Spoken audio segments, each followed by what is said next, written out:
The wool wagon began rolling backward before anyone heard the brake chain snap. Tess Avery saw 6 tons of timber and freight sliding toward a boy trapped between 2 stacked crates, and she did not waste breath screaming. "Turn the lead team left," she shouted. "Clear that space." 2 drivers stared at her. Tess seized the long brake lever and threw her weight against it. The iron caught for half a second, then slipped. The wagon kept coming, its rear wheels bouncing over the freight yard ruts. Gideon Shaw dropped the coil of rope he was carrying and ran. He pulled the boy clear, while Tess directed the drivers toward the only open ground between the platform and the cattle pens. The team turned. The wagon swung sideways and struck a mound of wool bales. Wood cracked. Dust rose. Nothing living went beneath the wheels. For several seconds, the Las Vegas freight yard stood still. Tess released the lever. Her faded canvas coat had torn at one elbow. A loose strand of brown hair lay across her cheek, but her gray eyes remained fixed on the broken chain. "That link was worn halfway through," she said. "It should never have carried this load." The wagon driver climbed down and examined it. "She's right." Gideon looked at Tess. Her plain brown skirt was stained with road dust, and one boot had been patched with 2 different pieces of leather. She carried no traveling trunk. Only a rolled blanket rested beside the freight room wall. "You worked wagons?" he asked. "Stage station. You stopped that one like you'd done it before. I stopped smaller ones." The freight master came from his office, fastening his coat despite the July heat. He looked at the damaged wagon, the frightened boy, then at Tess. "You cannot sleep in that freight room again," he told her. "Rail inspector's coming tomorrow. Door gets boarded tonight." Tess nodded once. "I know." She picked up the blanket. No complaint followed. She simply stood there, considering which road might offer shade before sundown. Gideon had come to town for lamp oil, salt, and repair timber. Red Mesa Ranch needed all 3, though his supply money would barely cover 2. It also needed a keeper who could count stores, mend broken fittings, and notice trouble before it started moving downhill. "What did the station pay you?" he asked. Tess studied him before answering. "A room, meals, and $18 a month. I'll pay 20. Board included." The freight master stopped examining the wagon. Tess did not move. "For what?" 90 days at Red Mesa Sheep Ranch. Supply room, repairs, inventory. You'll have private quarters with a lock. "Why me?" Gideon glanced toward the boy still clinging to his father's coat. "Because everyone else saw that wagon after it moved." The freight master pulled Gideon aside. His voice dropped, though not enough. "You know nothing about her. I know she can see. You taking responsibility if something disappears?" Gideon faced him. "Anything disappears from my ranch, I'll ask the person I hired before I ask a man who stood still while a wagon rolled at his son." The freight master looked away first. Tess held Gideon's gaze. "Same authority you'd give a man doing the work? Over supplies and repairs. Not livestock or workers. Wages every final Saturday." "Yes." "I leave when the 90 days end unless we make another agreement." "Yes." She lifted her blanket. "Then I'll take the work." Red Mesa stood below Raton Pass, where dry grass climbed toward dark timber, and the wind rarely stayed in one direction long. The ranch house, bunkhouse, adobe sheep pens, and old shearing shed sat close together against miles of open ground. Eli Boone met them beside the lower pen. At 58, he had spent 20 years managing Gideon's shepherds and had learned to dislike surprises before hearing their names. "This is Tess Avery," Gideon said. "She'll keep stores and handle building repairs." Eli looked at her patched boot and rolled blanket. "She knows sheep? She knows supplies. That was not my question." "No," Tess answered. "I don't know sheep. If one breaks a hinge or spoils a flour sack, send for me." Eli's mouth shifted beneath his gray mustache. "That may happen more often than you think." Her room stood behind the cookhouse. It held a narrow bed, a washstand, and one window facing the pens. Tess tested the lock twice. Gideon noticed. "If it sticks, tell me. It works." She set her blanket on the bed, but did not unroll it. By noon the following day, she had found 3 sacks of meal absorbing damp from an outside wall, 2 unopened boxes of nails recorded as empty, and enough lamp oil hidden among cracked harness jars to last a month. Gideon watched her place everything in clean rows. "You found all that since breakfast?" "I found what your ledger said wasn't here." "Eli keeps that ledger." "Eli keeps sheep. The ledger appears to keep itself." From the doorway, Eli gave a dry cough. Gideon expected an argument. Instead, the older man entered, examined the recovered supplies, and carried the damp meal into the sun. "She sees," Eli said as he passed. Late that afternoon, Tess entered the shearing shed. Shafts of light crossed the empty pens. The building smelled of pine, old wool, and summer heat trapped beneath the roof.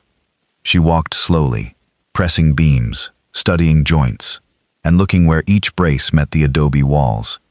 Then she drew a piece of red carpenter's chalk from her pocket and marked a small triangle on the central support. Gideon reached the loft as she placed her palm against the beam. "What does that mean?" "It needs strengthening. That post has held 9 winters. Under western weather. Wind is wind." "No." She guided his hand to a shallow split behind the beam.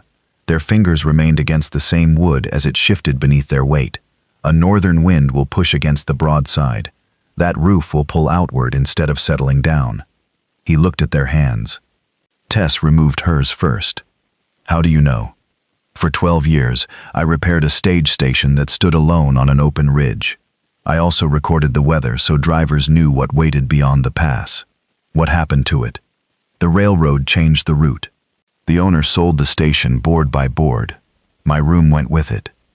She said it without lowering her eyes. There was no secret offered for him to uncover. Gideon rubbed his thumb across the red triangle. The chalk blurred but did not disappear. His former partner had once told him to trust a winter feed agreement. Gideon had obeyed, and half the flock nearly starved. Since then, no one had changed Red Mesa without his permission. Tess stepped back. "You hired my hands. You decide whether you hired what they know." Gideon took the shearing shed key from his ring and held it out. She looked at the key, then at him. 90 days, he said. "Show me what you'd change." Tess accepted it and placed a second red triangle above the first. "I'll start with what could bring this whole roof down." By the first week of October, red chalk triangles had appeared across Red Mesa Ranch. They marked new braces inside the shearing shed, repaired joints above the feed room, and weak places in the outer pens. Gideon had disliked seeing them at first. After 3 months, he noticed the buildings without those marks more. Tess had changed other things without leaving a visible sign. Lamp oil no longer vanished. Grain stayed dry. Broken tools reached the repair bench before they became useless. She found a buyer for leftover hide scraps and used the money to replace 2 warped pen gates. Eli stopped referring to her as the new woman. He started asking where she wanted supplies placed. Gideon watched it happen without discussing it. He also began looking for Tess before making decisions about repairs, though he still presented each question as if her answer could not matter much. One September evening, she entered the supply room and found a new iron hook fixed beside the workbench. Gideon had set it lower than the others, at the exact height of her shoulder. "My coat was fine on the chair," she said. "Chairs for sitting. You measured that. I know how high your shoulder is." His hand stopped over a box of nails. Tess hung her coat on the hook. "So you do." Neither looked at the other for several seconds. Her rolled blanket remained tied beneath her bed. Her 90 days would end in 1 week, and Gideon had not asked what she planned to do afterward. He had tried twice. Both times the words had become questions about hinges. The wagon for the wool buyer stood ready before sunrise on a clear Thursday morning. 42 bales from the spring shearing had waited all summer for a decent price. The buyer at the rail siding would remain through Friday noon, then take his money south. That sale would pay the workers through winter and purchase enough grain to protect the weaker animals. Eli supervised the loading while Gideon checked the lashings. Tess came from the cookhouse, carrying her brass weather glass. It was no larger than a pocket watch, its scratched case dark from years of handling. "When did you last look at the sky?" she asked. Gideon tightened a rope. "I'm standing under it. Look north." The morning above Red Mesa was bright and strangely warm. Nothing moved across the pens. Even the thin smoke from the cookhouse chimney rose a short distance, flattened, then drifted toward the mountains. "Clear," Gideon said. "The lower air is moving south. The high clouds are going north. I don't see clouds. That is why you need to watch the smoke." Tess held out the weather glass. The needle had fallen far below the mark she had drawn the previous evening. Gideon glanced at it. How bad? 36 hours, perhaps less. For rain? For northern snow? Eli looked toward the dry ground. In this heat? Tess crossed to the shaded trough valve and broke a thin skin of ice from inside its metal housing. The open water beside it had not frozen. "Cold is settling low, while warm air holds above it," she said. "When the north wind breaks through, it will come down hard." Gideon looked at the loaded wool. "We can reach the siding by tomorrow morning." "You may reach it, and return before the weather turns." "No." The single word stopped Eli's men more effectively than a shout. Tess stepped closer. "Bring the upper flock down today. Clear the west bay, and strengthen the loading awning. That awning has stood since my father built it. You told me to mark what I would change. I marked it 2 months ago. And I told you the shipment came first. It will pull against the south wall if the wind turns north." Gideon's voice lowered. "I am not throwing away the best price we've had in 4 years, because a needle moved." Tess closed the weather glass in her palm. "Then why did you hire me?" "For stores and repairs." "You hired someone who kept travelers alive through Rayton weather. I've lived beneath this pass for 45 years. And I watched weather kill men who said the same thing." Eli signaled the younger hands away from the wagon. They moved without speaking. Gideon stepped closer to Tess. "You are asking me to lose the sale, pay winter wages from an empty strongbox, and turn 1,200 sheep downhill under a clear sky. I am asking you to decide which loss can be replaced." His eyes shifted toward the northern grazing bench. Most of the breeding flock stood beyond it, nearly 3 miles from shelter. 6 years earlier, Gideon's business partner had shown him a signed agreement for winter feed. Gideon had trusted the paper, the handshake, and a man he had known since boyhood. The partner sold that same feed to another ranch and disappeared with the money. Gideon spent 3 months cutting cottonwood limbs to keep his animals alive. Afterward, he stopped allowing another person's judgment to stand between him and Red Mesa. "I trusted someone once," he said. "Half this ranch nearly starved for it." Tess did not soften her voice. "I am not that man. I know. Do you?" Her fingers closed around the weather glass. "You use my hands every day. You use my hands every day. You use my hands every day. You use my hands every day. You use my hands every day. You use my hands whenever they find something that saves you money. But the first time my judgment costs you anything, you put me back outside the gate." The loaded wagon stood between them. "I never put you outside any gate," Gideon said. "You have not decided whether I belong inside it." Hooves struck the ranch road before she could turn away. A freight rider entered the yard on a sweating bay. He handed Gideon a message from the wool buyer confirming the Friday deadline. "Pass is clear," the rider said. "Came through before dawn. Cold farther north, but nothing close." Gideon read the note twice. Tess returned the weather glass to her pocket. "Then you have your answer." She walked toward the shearing shed. "Tess." She stopped but did not face him. A shadow had appeared above the distant ridge. It did not resemble an ordinary cloud. It was a narrow gray line stretching from one end of the pass to the other. As they watched, the highest point of the ridge disappeared behind it. The freight rider turned in his saddle. "That wasn't there an hour ago." "No," Tess said. "It was not." Gideon looked at the buyer's message, the wool wagon, and the woman standing alone beside the shed she had spent 3 months strengthening. Then he tore the message in half. "Unload the wagon." Eli waited. "All of it?" "All of it. Bring the upper flock down. Gideon crossed the yard and placed the shearing shed key in Tess's hand again.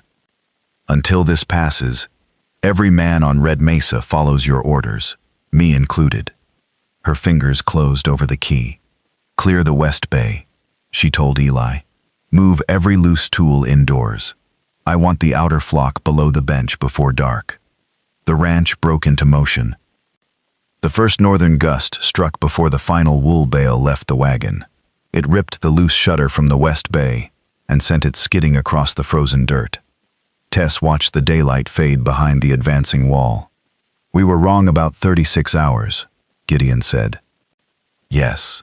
How long? She turned toward the distant flock. Until moonrise. After that, Red Mesa keeps whatever we manage to put under a roof. The first snow came sideways, thin as ground glass, while the upper flock was still 3 miles from shelter. Tess stood in the ranch yard with the shearing shed key around her neck and divided the workers before anyone could argue. Eli, take 3 men and bring the breeding flock down through the eastern cut. Do not use the north slope.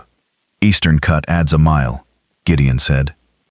It also has a stone wall against the wind. Eli nodded. She's right. Gideon reached for his coat. I'm going with them. Tess looked toward the gray line swallowing the pass.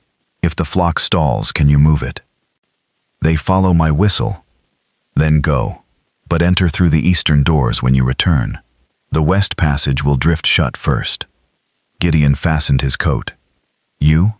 I'll be beside the central post. That was not what I asked. It is where I'll be. Their eyes held until another gust sent grit and ice across the yard. Come back through the east doors, she repeated. Gideon left with Eli. Tess turned to the remaining workers. Clear the west bay. The spring wool filled half the strongest section of the shed. 42 tightly wrapped bales represented months of labor and almost every dollar Red Mesa expected to earn before winter. The men hesitated.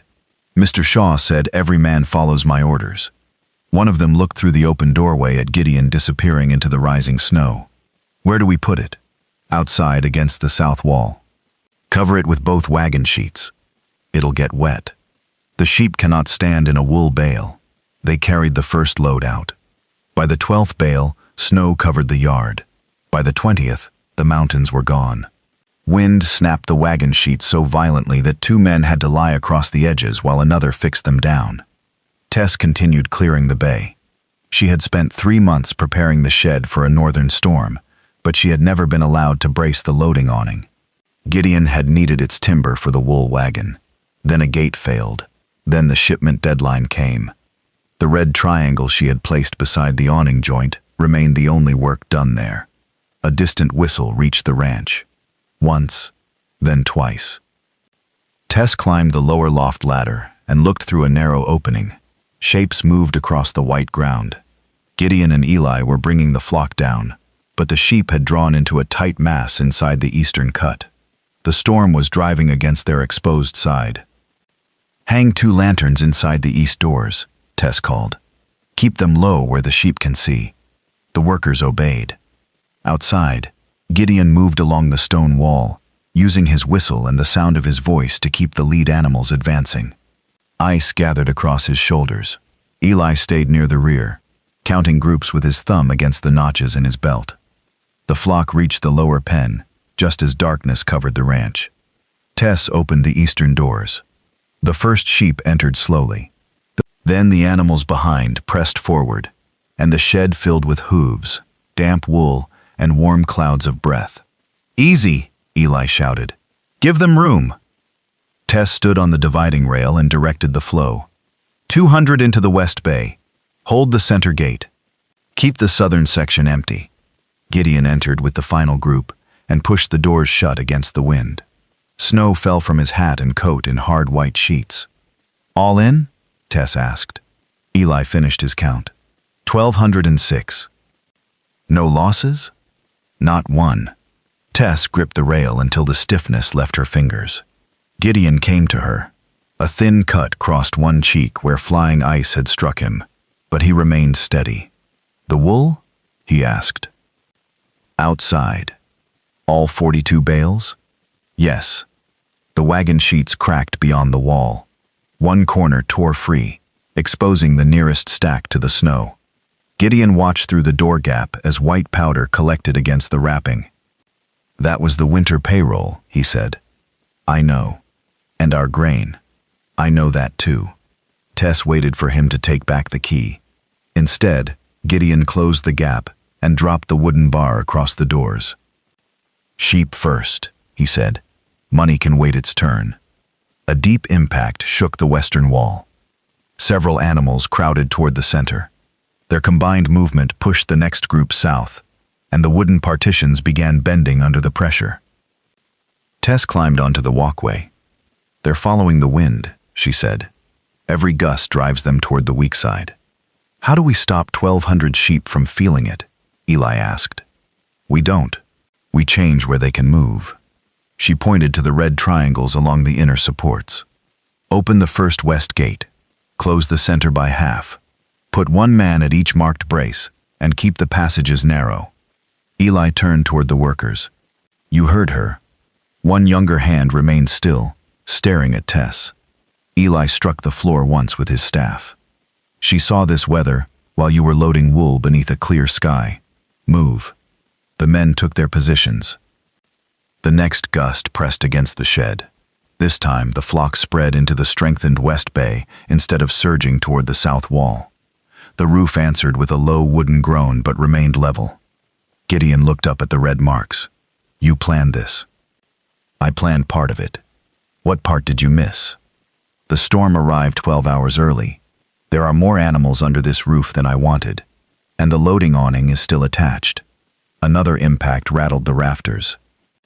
Gideon looked toward the south wall. Tell me what you need. Tess stared at him. 3 months earlier, he had nearly wiped away her first mark. Now he stood beneath the same roof, waiting for her instruction, while his wool disappeared under snow outside. Check every exterior shutter, she said. Use the inner passage. Do not cross the open yard. I can reach the south corner faster from outside. Faster is not the same as returning. His mouth tightened. Tess, you gave me authority. I did. Then follow it. He took a lantern and entered the narrow passage between the shed and the south storage wall. Before he closed the door, Tess caught his sleeve. If the awning has lifted, do not touch it. Come back and find me beside the central post. Gideon looked at her hand on his coat. I know where you'll be. He disappeared into the passage. For nearly an hour, the shed held. Snow worked through every crack. The lantern flames leaned south. Eli continued counting as the animals settled into their new sections. Tess walked from brace to brace, checking the red triangles. At the fourth post, the chalk remained straight. At the fifth, one side of the triangle sat lower than the other. She wiped away the snow dust and pressed both palms against the timber. The next gust struck. The loading awning rose outside with a violent crack. The south wall moved with it, pulling far enough to open a dark line beneath the roof. Tess stepped back. The two halves of her red triangle no longer touched. Gideon returned through the passage and saw her face. What is it? She pointed above them as the awning lifted again. It isn't tearing away from the shed, she said. It's taking the whole south wall with it. It's taking the whole south wall with it. Gideon crossed to the shifted post and looked up. Each gust lifted the loading awning. Its heavy frame pulled on the roof, opening the gap wider before the wall slammed back into place. Can we cut it loose? He asked. Not while the flock is pressing this side. The roof will drop when the weight releases. Tess climbed onto the dividing rail. Eli, move the south section into the west bay, 50 at a time. Keep the center passage open. There's no room left. Make room. Put the smaller animals along the inner wall. Eli raised his staff. West gate open. The workers moved to the marked braces. Gates scraped across the floor. The first group of sheep refused the narrow passage until Eli stepped ahead and drew them with his familiar call. The awning lifted again. A wooden joint split above Tess. Dust and splinters fell across her shoulders. Gideon pulled her away from the rail. You stay on the ground. If I cannot see the triangles, I cannot tell where the strain is moving. I'll look. won't know what you're seeing." She climbed back up before he could answer. Tess followed the red marks from the west bay toward the failing wall. The strengthened braces remained straight, but the unmarked section above the loading door bent farther with every gust. "We can hold the western roof," she said. "The south section has to be separated from the awning before it pulls the central post loose." "How?" "Interior catwalk." Gideon looked toward the ladder. Tess caught his sleeve. "You wait for my signal. If you release it before the animals are clear, the roof could fall into the passage." He removed his coat and handed it to her. "Tell me when." Gideon climbed. The catwalk shook beneath his boots. He moved above the crowded pens until he reached the connection between the awning frame and the shed roof. Below him, Tess directed the flock through each gate. 20 more west." Eli pressed his thumb against the final notch in his belt. "West Bay is full. Then open the north partition. That section is colder. It still has a roof." Eli opened it. The younger workers no longer hesitated when Tess spoke. They shifted rails, guarded the passages, and kept the animals moving beneath the red-marked supports. A violent gust struck the south wall. The central post moved half an inch across the floor. Tess jumped down and placed her shoulder against the nearest brace. 2 workers joined her. The timber stopped moving, but the roof continued pulling above them. "Gideon!" He looked down from the catwalk. "Not yet!" she called. The last sheep left the southern section. Eli closed the inner gate and leaned his weight against it. "Clear." Tess checked the red triangles. The western marks remained aligned. The central pair had shifted, but still touched. She looked at Gideon. "Now." He freed the awning from the roof. For 1 second, nothing happened. Then the wind seized the entire wooden frame. The awning tore away from the shed and disappeared into the white darkness. The south wall dropped back with a crash that extinguished 2 lanterns. The roof sank. Every red-marked brace took the weight at once. Tess heard wood strain above her. One support bowed, then settled against the crosspiece she had added in August. The central post slid another inch and stopped. The roof held. Gideon remained on the catwalk, gripping the rail as it shook beneath him. "Tess, I'm here." He found her below in the dim light beside the central post, exactly where she had promised to be. Gideon descended. His boots had barely reached the floor when the remaining lanterns showed the south wall standing straight again. Eli counted the flock once more. 1,206. He lowered his staff. Every one of them. The storm continued through the night, but its strongest weapon was gone. Without the awning pulling at it, the shed accepted each gust through the braces Tess had placed across 3 months of work. Gideon and Tess remained beside the central post until the wind weakened.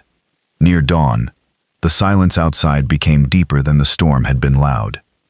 Gideon opened the eastern door. Snow stood halfway up the outer pens. The loading awning lay broken beyond the yard.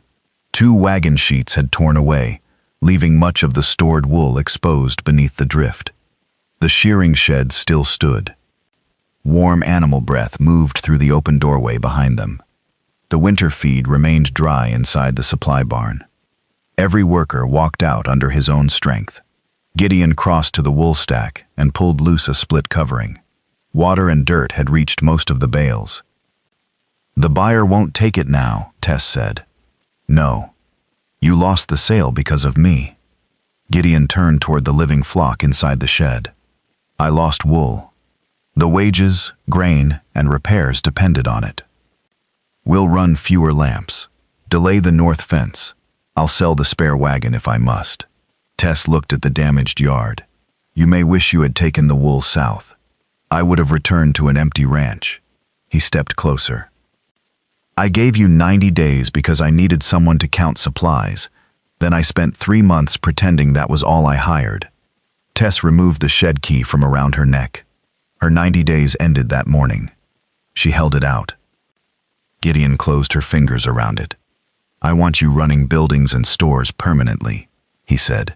"A share of the ranch's earnings, not just wages. Every decision in your authority remains yours. And when my decision disagrees with yours, I listen before I answer. That is not the same as agreeing. No, it is the most honest promise I can make. Tess studied the key inside her hand. Gideon glanced toward the cookhouse. Your blanket is still rolled beneath the bed. I learned not to unpack before I knew whether I was staying. I want you here when nothing is breaking, Tess. She looked up. As your supply keeper? As my partner on Red Mesa, his voice lowered. And if you choose it, as the woman beside me when the work is done. Tess touched the small cut on his cheek with 2 fingers. The work is never done. Then I chose my words well. She pulled him closer by the front of his shirt and kissed him once in the pale morning light. Winter remained lean. Gideon sold the spare wagon. Tess repaired equipment for 2 neighboring ranches, and Red Mesa postponed everything that could wait. They protected the breeding flock and reached spring without borrowing against the land. When lambing season came, the repaired pens filled with new life. On the first warm afternoon, Gideon and Tess installed a permanent brace where the south wall had nearly failed. They painted it red, fixed 2 work coat pegs beneath it, and hung their coats side by side while newborn lambs moved safely through the sunlit pens behind them. If Tess and Gideon's hard-won home stayed with you, subscribe and leave a like for more frontier stories.